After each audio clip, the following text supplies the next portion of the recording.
وصفة النهاردة خلية النحل. هعملها بعجينة طرية جدا وهسقيها شربات وهنحشيها كمان جبنة.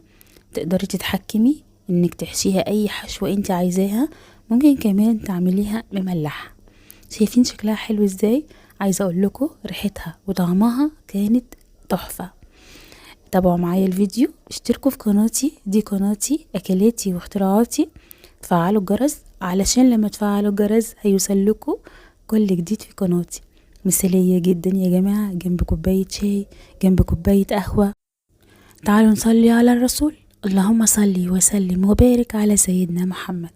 بصوا بقى يا حبايبي، اول حاجة بجيب معايا هنا كوباية من الحليب الدافي، بنزل عليهم معلقتين من السكر ومعلقتين من الخميرة. هسيب لكم المكونات في صندوق الوصف. معلقتين كبار سكر ومعلقتين كبار خميرة. بقلبهم كده كويس جدا بالشكل اللي انتوا شايفينه ده، علشان ادخل بقى الخميرة مع السكر مع الحليب. عايزة اتأكد بس ان كل حاجة دابت كده مع بعض. بعد كده بركنهم على جنب علشان بقى يتفاعلوا، الخميرة تتفاعل بقى كده عبال ما نحضر باقي المكونات.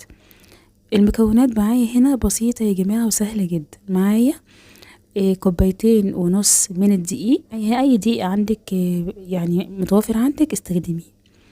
معايا هنا كوبايتين ونص من الدقيق، بنخلهم بالشكل اللي انتوا شايفينه ده. تمام. بعد بقى ما بنخلهم معايا بالشكل ده، بنزل معلقتين كبار من السكر، بنزل ربع معلقة من الملح، والملح بيظبط معايا الطعم. بعد كده بنزل معلقة صغيرة من البيكنج باودر. اقلب بقى كل الكلام ده مع بعضه، يعني ادخل كل المكونات البودرة دي مع بعض بالشكل اللي انتوا شايفينه ده. اختيارين، ممكن تنزلي 3 معالق من الزبدة، ممكن تنزلي 3 معالق من السمنة، ولو السمنة بلدي هتديكي طعم حلو قوي. اهم حاجة السمنة يعني يكونوا بدرجة حرارة المطبخ، ما تكونش سخنة قوي طبعا، انا عايزاها بس يعني تكون سايحة. تمام. بعد ما بدخل السمنة كده او الزبدة في باقي المكونات بالشكل ده، بنزل بقى الخميرة بتاعتي بعد ما تفاعلت كده بالشكل ده. بقلب بقى وبعجن زي ما انتم شايفين كده. انا عايزة العجينة هتبقى معاكي طرية. تمام. لو العجينة بتاعتك احتاجت دقيق حطي، يعني عايزة نص كوباية كمان حطي عادي، يعني حسب الدقيق بتاعك بقى. شوفي هي محتاجة ايه واعملي ماشي. اهم حاجة بس اوصل للقوام اللي انتوا شايفينه ده. بصوا العجينة طرية ازاي. احطها في البولة وبغطيها وبسيبها بقى تخمر، يعني يتضاعف حجمها شوية لمدة كده ساعة نص ساعة. ماشي. بعد كده يا حبايبي بعد ما بتخمر بقى معايا ويتضاعف حجمها بالشكل اللي انتوا شايفينه ده، بخرج بقى منها الهواء وابدأ بشتغل فيها على طول. تمام. بعد كده بصوا العجينة طرية معايا وحلوة قوي كده، خلاص هي ناجحة معايا. بجيب بقى صينية مدورة، صينية مستطيلة، اللي متوفر عندك استخدميه. بدهنها بس دهنة من السمنة كده او دهنة من الزبدة احتياطي، بس علشان اللي خلية النحل لما تستوي ما تلزقش معايا في الصينية او تتلسع يعني. تمام. زي ما قلت لكم انا هحشيها النهارده بالجبنة. الجبنة اللي هي اي نوع جبنة انت عايزة تستخدمي، بس انا استخدمت هنا جبنة تلاجة من اللي هي الدلع. تمام. ما فيهاش ملح كتير. بقطعها مكعبات بالشكل ده عشان اعرف بقى اتحكم فيها واحطها في العجينة بتاعتي. تمام بالشكل ده. بتكوني بقى عايزاكي تكوني قايده الفرن على درجة حرارة 180 يسخن معاكي وانتي بتشتغلي كده بقى في الخطوات دي.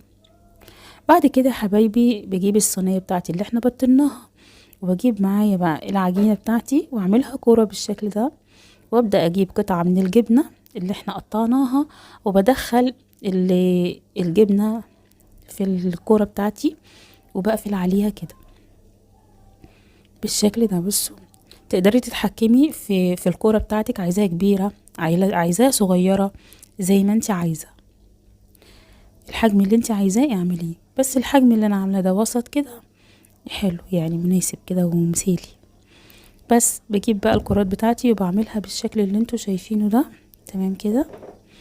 شايفين بغطيها بس واسيبها بس ترتاح كده من 10 دقايق كده لربع ساعة، يتضاعف بس حجمها شوية. زي ما قلت لكم انا هسقيها النهارده بالشربات بعد ما تخرج من الفرن. هجيب معايا بولة واحطها على النار وانزل فيها كوباية من المية، كوباية من السكر، وعصرة ليمونة.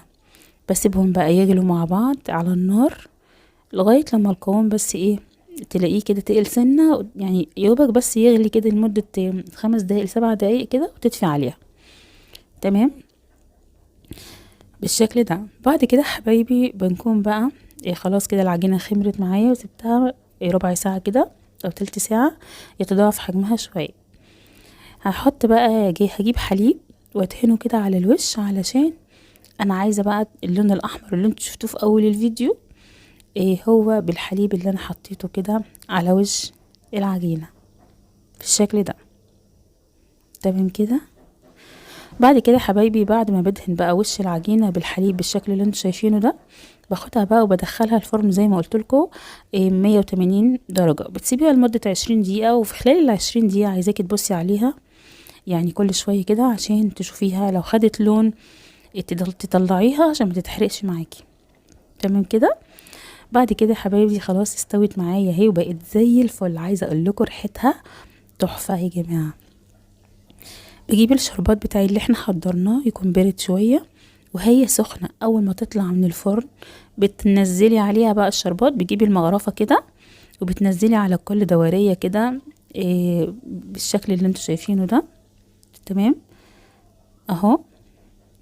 بتشرب بقى الشربات وجواها بقى الجبنه، تاكلوها بقى وهي سخنه. عايزه اقول لكم بقى جنب كوبايه شاي او كوبايه قهوه وبألف هنا. بجد يا جماعه جربوها، حلوه جدا، تحفه تحفه بجد. انا استعجلت عليها على فكره وحبيت اوريها لكم واقطعها لكم كده وهي سخنه، يعني لما تستني عليها سنه برضو بتتماسك شويه. بس عايزه اقول لكم الميكس بتاع الجبنه اللي جوه مع الشربات المسكر في العجينه مديها طعم فوق الخيال. جربوها بقى وان شاء الله تعجبكم.